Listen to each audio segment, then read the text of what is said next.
Activities, I play basketball, football, and then I also run track.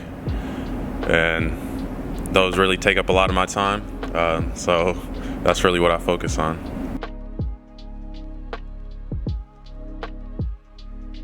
Yeah, I was born in Ames, and I think Ames is a great community. All my friends are from Ames. It's a college town. Iowa State's right up the road. Everyone's nice in Ames. I feel like sometimes you go out of the state, you go to other places, and you don't know people and they don't say anything to you. But I feel like if you're in Iowa, if you're just walking around, people just say hi.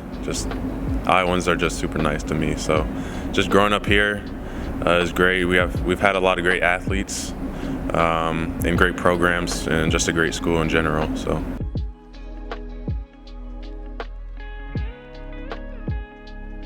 I played Little League Baseball. I played soccer, I think when I was 5. My dad just put me in a lot of sports, really. I loved playing sports. I was always competitive, so he just kept putting me in them, and eventually I got deeper into them, sort of AAU programs, travel teams.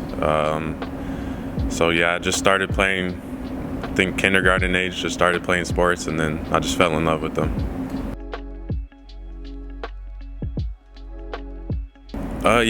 Both my parents played sports. My dad ran track or played football in college, and my mom played volleyball. And I have 3 older sisters.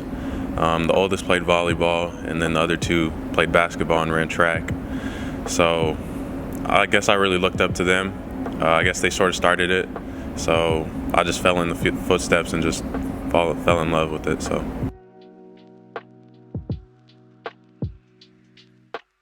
I remember in elementary, my 3rd grade teacher was Miss Vertinen.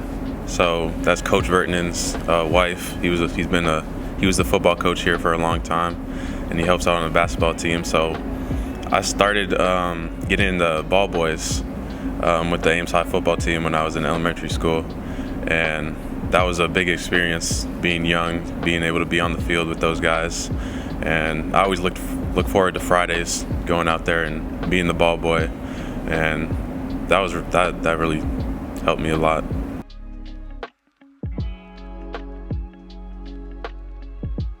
I think I have to say Coach Downs.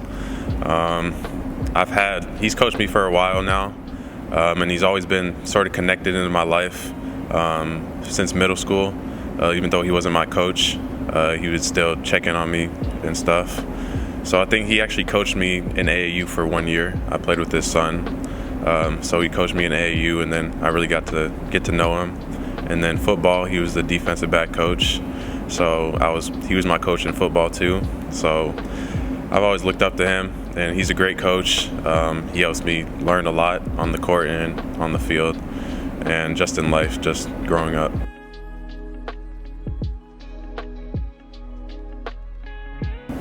It comes up every once in a while. He'll just in practice, coach will sometimes just mention the different players he's had and the different teams and how they've had to work through adversity and stuff, just like our team right now. And I got to talk with Harrison, I think it might have been a month ago. He was back in here, he was working out, and I got to come in and ask him some questions about life, basketball, college, NBA, and that was great. I know they've both, Doug and Harrison, have both given back to the school and just the community, and they're setting a good role model for me.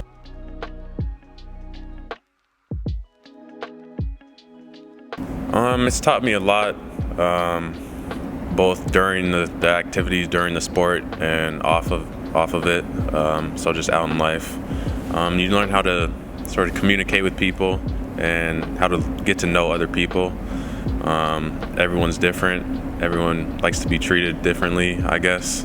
Everyone has their different opinions, and you have to sort of get to know their opinions and be okay with that.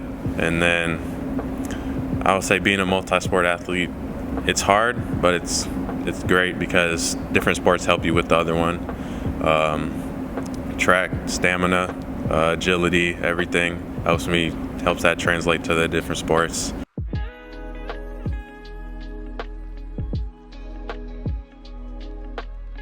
Yeah, I think a lot of coaches that I've talked to, just at different colleges, they like that about me, that I'm a multi-sport athlete, because that shows that I can do different things and I can focus on more than one thing at once, and just being diverse. But I see how people would like also just to be focused on one sport. Being a multi-sport athlete isn't for everyone, I would guess, but I think it helps a lot, and coaches see that and they like that. So.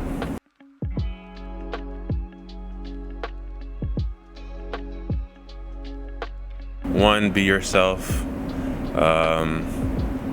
2, always play hard.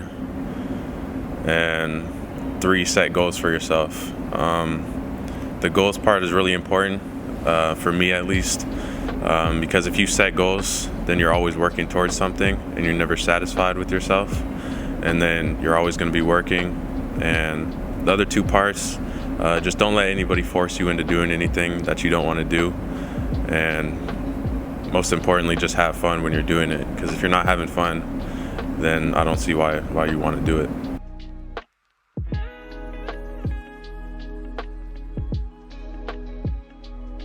I would say when I was young, doing AAU track, I went to nationals and I was competing in 3 different events, and me and my dad sat down and we had a goal for me to win all 3 events and place first and get the gold medal. And I actually ended up doing that. I think it was fifth grade, and I'll never forget that. Those things, when you set goals and you accomplish them, you're gonna remember those for the rest of your life. So. Absolutely. What were the 3 events? It was the pentathlon, which is 5 different events, and then I think it was 80-meter hurdles, and then last one was high jump.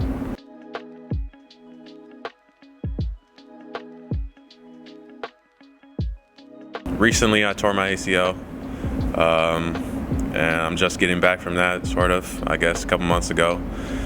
And that was a big letdown in my life. I was never really injured majorly and had to sit out of anything. So I learned a lot through that process, just learning to keep your head up. And rehab was hard, but each day you just had to push to get back and get to being better than you were before. And that was hard, just watching on the sideline, watching my teams play. But I learned a lot, learned how to cheer for my team, learned how to help them off the court, or just help them with the little things, and just being patient, I guess.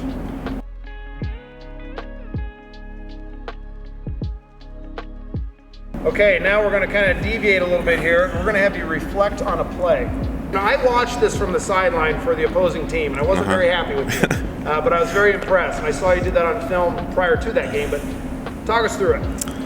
I just remember struggling a lot in this game, just sort of throwing the ball, and at this point we were down 14-0, and I think it was right before half, so I knew in my mind that we needed to get something. So it wasn't a run play. Obviously, I dropped the ball. So I just picked it up, and then I just kind of just ran with it. The defensive line was kind of getting through, so I just broke through, got hit, sort of wrapped up. I thought I was going down, and then he didn't take me down, so I just broke the tackle. And then I got to the outside, and it was pretty open from there, but there was still some guys in pursuit.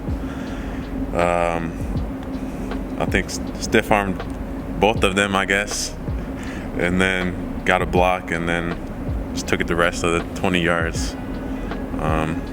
After that play, it was tiring, obviously. It was 80-some yards, I think, 70-some. But it's always an exciting moment when you score, not for just me, but for the team. It's a change in momentum, I guess.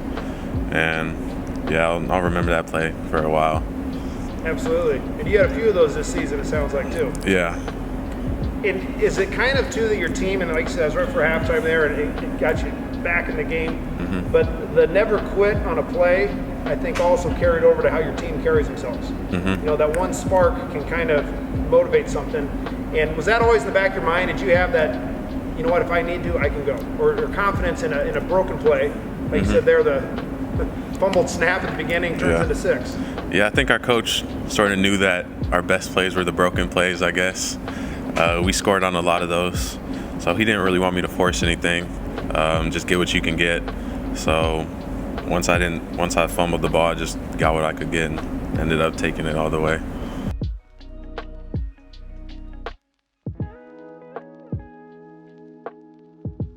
The first thing that really popped into my mind would either be good athletic programs or the cowbell, which is a song our band plays at football games, and everyone gets hyped to it. It sort of builds up, and then everyone gets down, and then everyone just gets up and starts yelling. So those two things would really be it.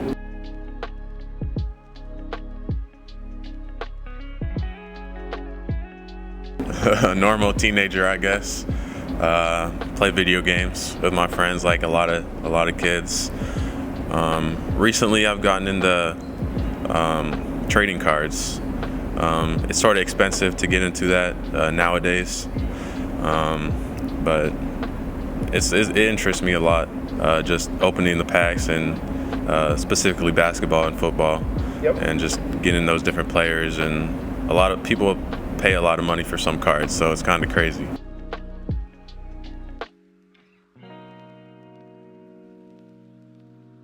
Right now I'm focused on going to college for basketball. I love football, but I think my main love is basketball. So just getting recruited for that. 3 offers right now, and looking to build on those, just more options. You never know which school is going to fit you the best. So hopefully I'll be able to go on visits next year or in the summer or something.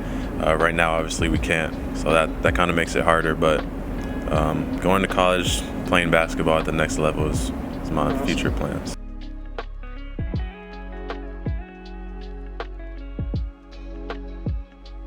I'll say it's a lot virtually, but also week by week. I've had multiple Zooms with different schools. That's common now, which is weird. But a lot of coaches are sort of stuck in their season right now, and with COVID, it makes it harder to communicate with their recruits, because we have our season, they have their season, and the dead period's been pushed back a lot, so we can't visit campuses and COVID. So it's definitely a lot harder this year, but they're finding ways to work through it. Absolutely.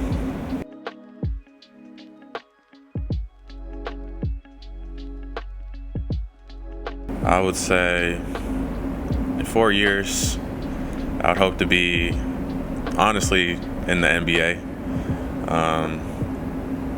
I know that's 4 years is far, but it's not far at the same time. So that's where I would like to see myself. That's where I'm going to work to get to. And if not there, I could still possibly be in college playing and still working to get there.